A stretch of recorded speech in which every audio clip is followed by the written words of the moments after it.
Assalamualaikum warahmatullahi wabarakatuh. Nama saya Muhammad Khairuddin Dafa Fiaretra dari kelas 11 MIPA B SMA Negeri 105 Jakarta. Pada video kali ini saya akan membahas tentang langkah-langkah diskusi yang baik dan benar.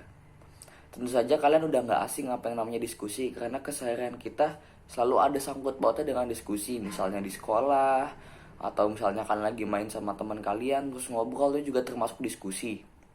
Nah, apa sih diskusi itu? Diskusi adalah bertukar pikiran mengenai suatu masalah yang sifatnya aktual dan menyangkut suatu permasalahan yang kepentingannya umum, dan keputusan yang diambil harus secara musyawarah.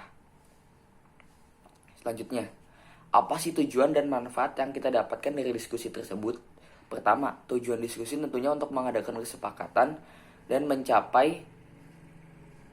mendapatkan perolehan keputusan bersama mengenai suatu masalah atau solusi dari masalah tersebut. Nah, apa sih manfaatnya dari diskusi? Dari kita melakukan diskusi, pertama kita belajar banyak hal dari orang lain. Kita bisa menilai pendapat orang lain juga. Kita juga bisa mengemukakan ide sendiri. Ya, dan lain-lain. Itulah salah satu manfaat diskusi. Selanjutnya, dalam diskusi pasti akan ada perbedaan pendapat dengan orang lain.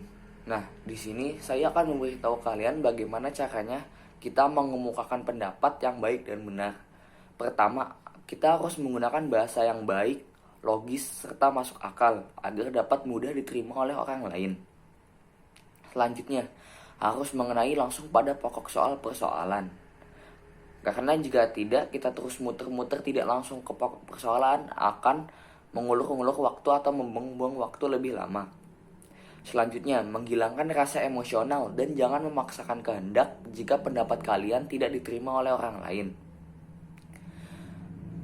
4.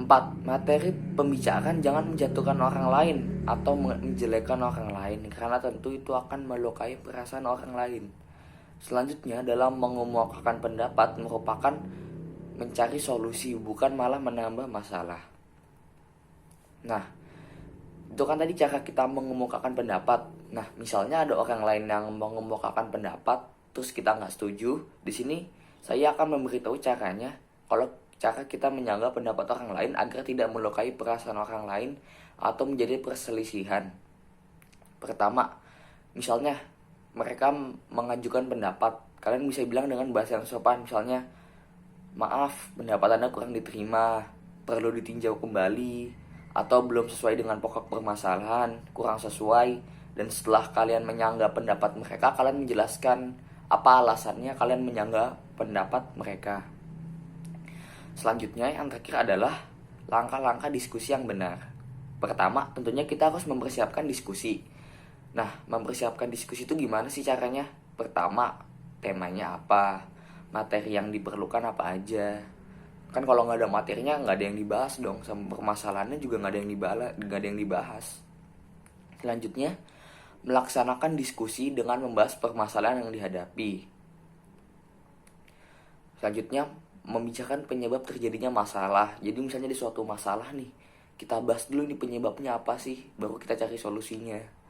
Terus kita membicarakan kemungkinan pemecahannya. Kan nggak mungkin kan satu masalah solusi cuma satu, pasti banyak, dan kita harus mencari solusi yang paling sedikit ruginya dan paling banyak untungnya. Terus setelah itu kita juga harus mempertimbangkan baik buruknya setiap pemecahan yang akan diputuskan. Kita juga harus memutuskan dengan hasil yang udah disepakati sama peserta lainnya. Jangan kalian egois cuman pengen solusi dari kalian sendiri, juga harus dari orang lain. Dan yang terakhir, kita harus menutup diskusi dengan baik dan tanpa meninggalkan kesan yang melukai perasaan peserta lainnya. Oke, sekian, terima kasih. Kurang lebihnya mohon maaf. Wassalamualaikum warahmatullahi wabarakatuh.